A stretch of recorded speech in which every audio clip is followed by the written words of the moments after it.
story by Ruth Finnegan. Emily and the Monster, the story of a little girl, caught from a shining star by Ruth Finnegan and read by Ruth Finnegan, with music by Anita Lino.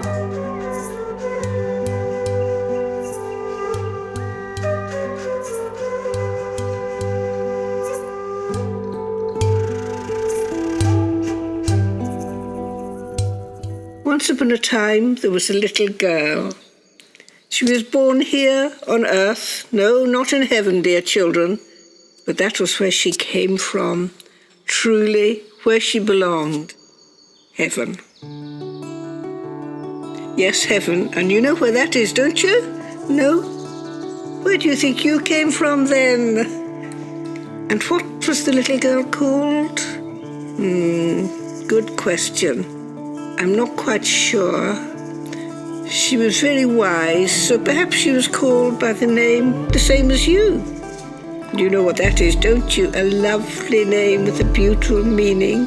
Why don't you find out? Maybe I can help you later.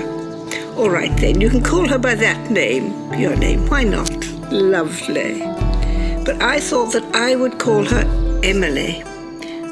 Just so she can have a name in my story. Yes, Emily.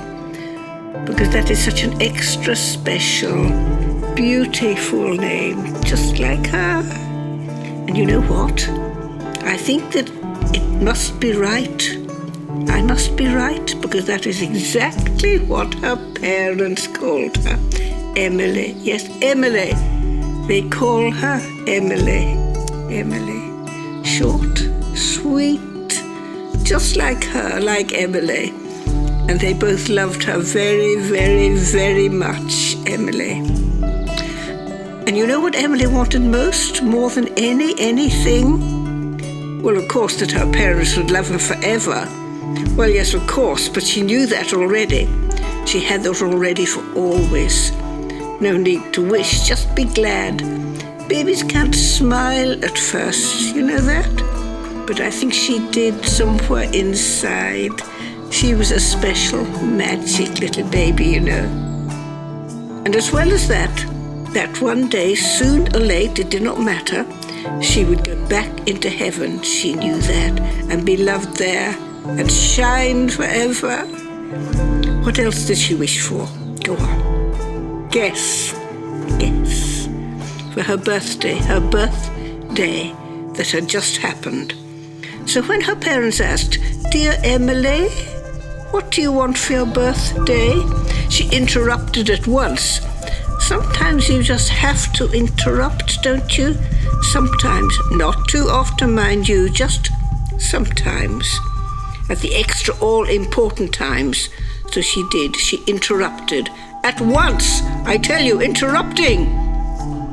I want a Aha. Yes, you know what she's going to say, don't you?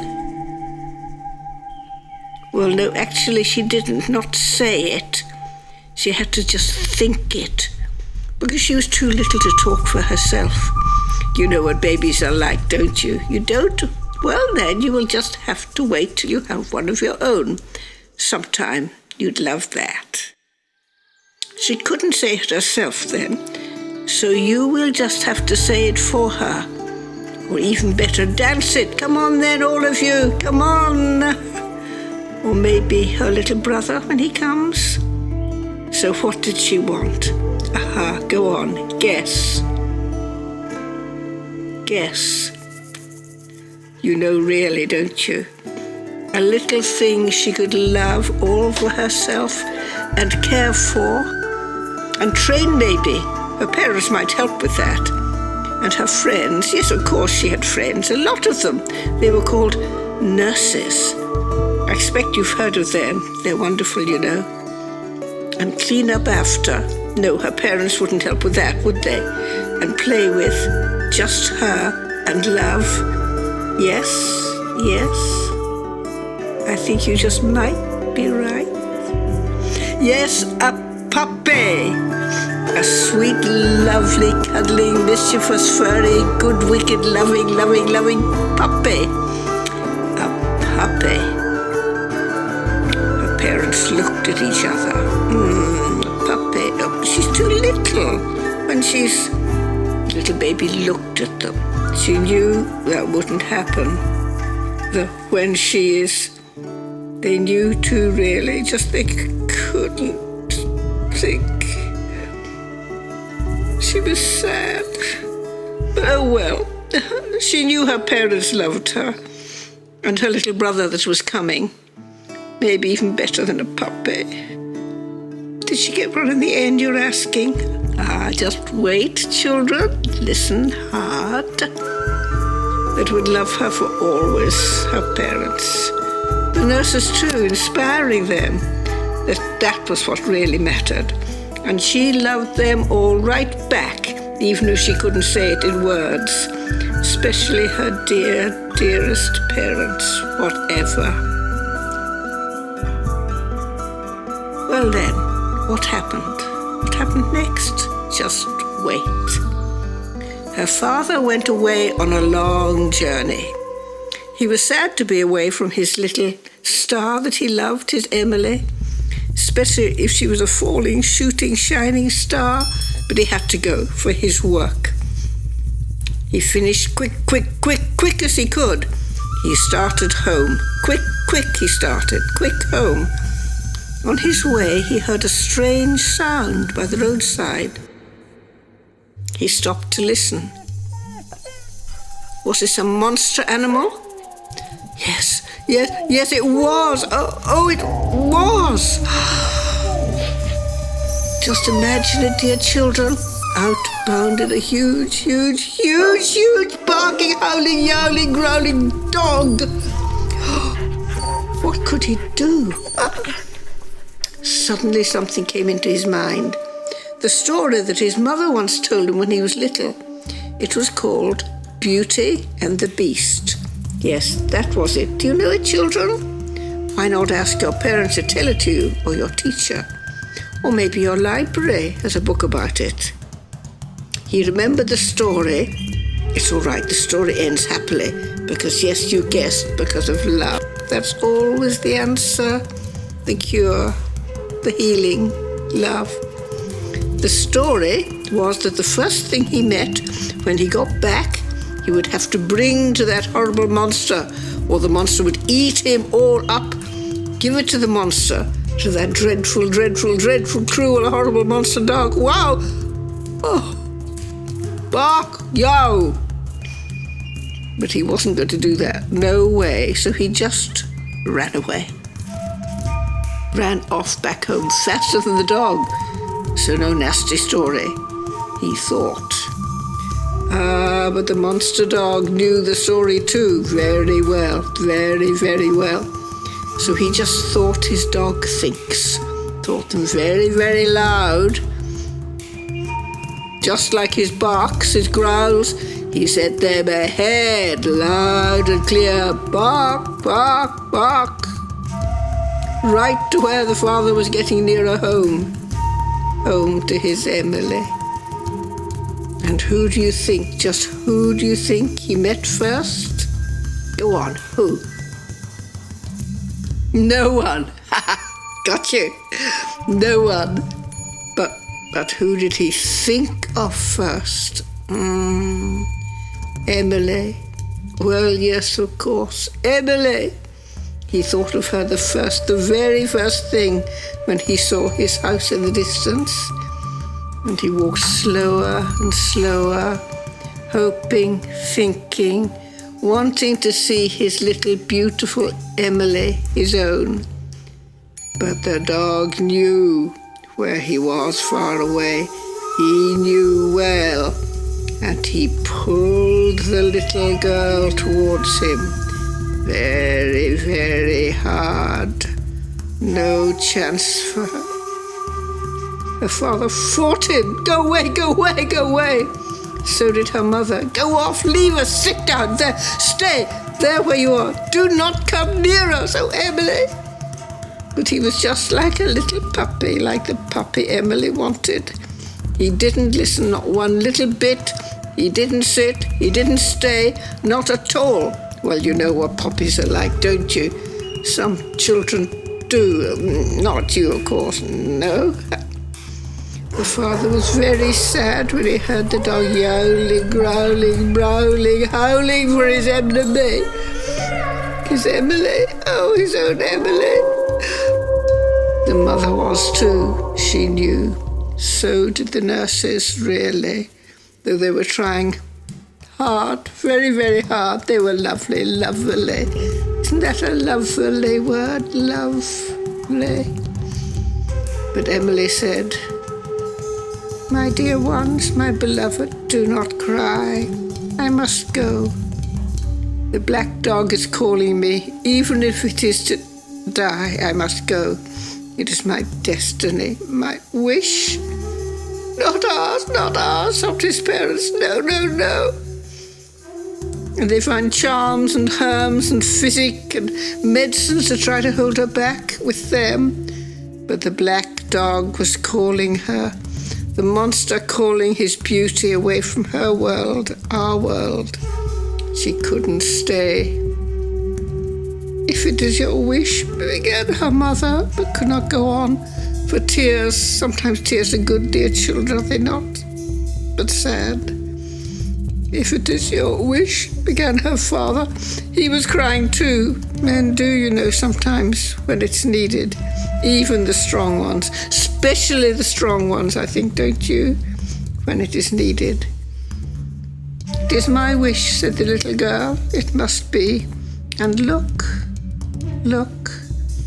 I know the monster dog has black hair and a bristling back and a fearsome, awful snarl and a horrible bark. But look. He has kind eyes, kind blue eyes. They're looking at me lovingly. They will love me forever, for always." Little Emily took a deep breath. She didn't need to say goodbye because she knew it was not a real parting, not a forever one. Also remember, she wasn't old enough to talk properly. Anyway, they don't really need words in heaven yes. So she just knew her love across to her parents. You children know how to do that, don't you? It's just grown-ups that have forgotten. Go on, do it. And because this little baby was very, very, very special, her parents, even though they were grown up, they understood and knew their own strong, forever love back to her, knew it and kissed her. And yes, it wasn't really goodbye. All right, it maybe seemed like that, but it wasn't really for always and always, not like a real farewelling. Even if it did for the moment feel rather like it.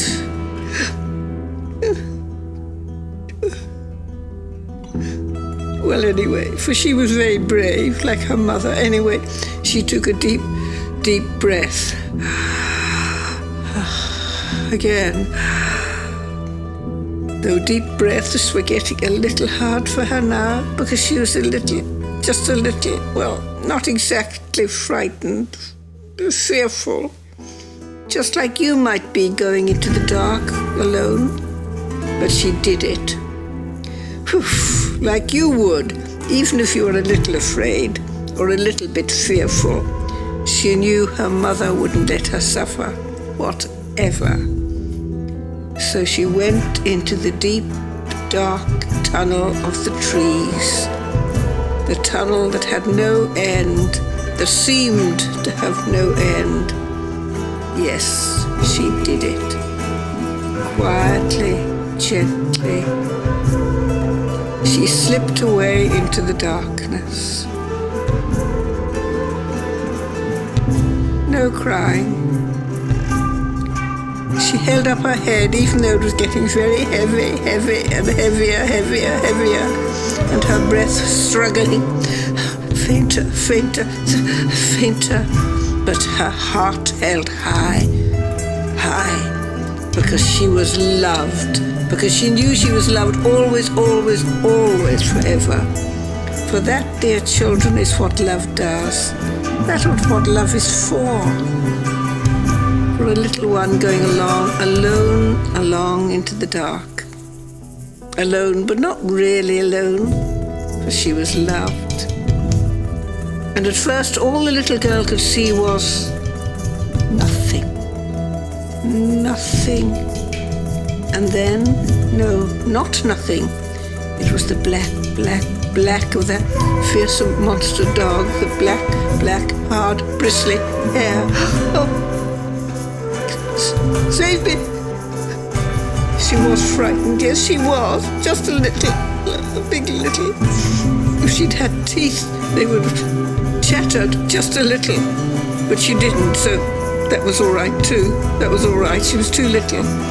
And she knew her parents loved and loved and loved her, and that her mother was somehow, somewhere holding her hand.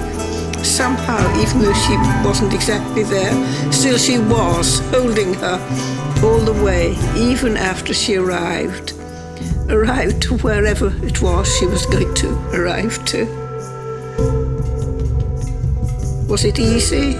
Was it long, that journey? Too soon for her mother, the going away. Very long for brave little Emily. And short too, for it was the little girl's life way, and she knew her mother would be with her always. Ah, and the kind eyes were drawing her on still, and many arms were there to hold her and help her, comfort her. And in that comforting, the little girl remembered the dog's kind eyes.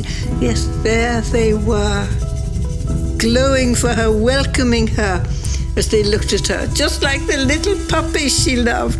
Was it perhaps the little puppy, her own one, really, that she'd wanted? What do you think, children? That she would take home with her, she thought. Yes, you're right, children, I'd nearly forgotten. Thought without words, of course. Take it home, wherever that was. And where do you think that would be? Yes, there she would hug and care for it always, her own. She was a very caring and loving little girl, you know. Do you know? Yes, of course you do, just like you. So she wasn't frightened anymore, not even fearful. She had something to care for. Maybe that matters the most, what do you think? Even if she couldn't quite reach it yet. And she could just see its eyes gleaming in the dark, calling her. How could people think it was cruel hard? Always look for the kind eyes, she thought. Do you, dear children, even in a monster? Kindness is always there somewhere if you look hard enough. Well, yes, sometimes it is hard, very hard, but go on trying, on, trying on. And yes, now she saw that the kind blue eyes were gleaming, glowing, nearer and nearer for her, calling her nearer. But no, they were not eyes after all, or anyway, not just eyes, no, a star. A star at the end of the dark tunnel just for her. She did not know that it was herself, the star. She herself, Emily. And so it was that she saw that it was her own life's journey and an ending. And no, she didn't cry. Would you have, dear children? Yes, I would have. I do when I think of Emily and of her dear parents. Grown-ups cry too, you know, and that is good too. But no, Emily did not cry, for she knew her mother would always be with her, always, and all those who loved her, who still love her, of course, always, always. She knew she was like a butterfly, beautiful, flying in the sounding, sonic, acoustic, echoing air. My life is short, whispers the butterfly, but it is long enough. Just like Emily's life was short, sad, but it was long enough to be remembered forever. For that, dear children, is what reality really is. Love, love. And other people remembering too, and telling Emily's story, knowing it, feeling it, saying it, writing it down in black ink for all the world to know, and to learn from that star, from Emily herself, her bravest, lovingest, sweetest self, Emily. The star that is always shining for us if we look up. Look, oh look, dear children. And no, it was not a monster, just a little puppy. It was waiting for her by the door, no monster, yes, just a sweet little pup, frolicking around her, loving it there, like she does, loving us, loving all of us, and knowing she is forever loved, loved past all human understanding, a mystery, just for us, for she is our star, Emily, shining, Emily, Emily. The end that is not the end.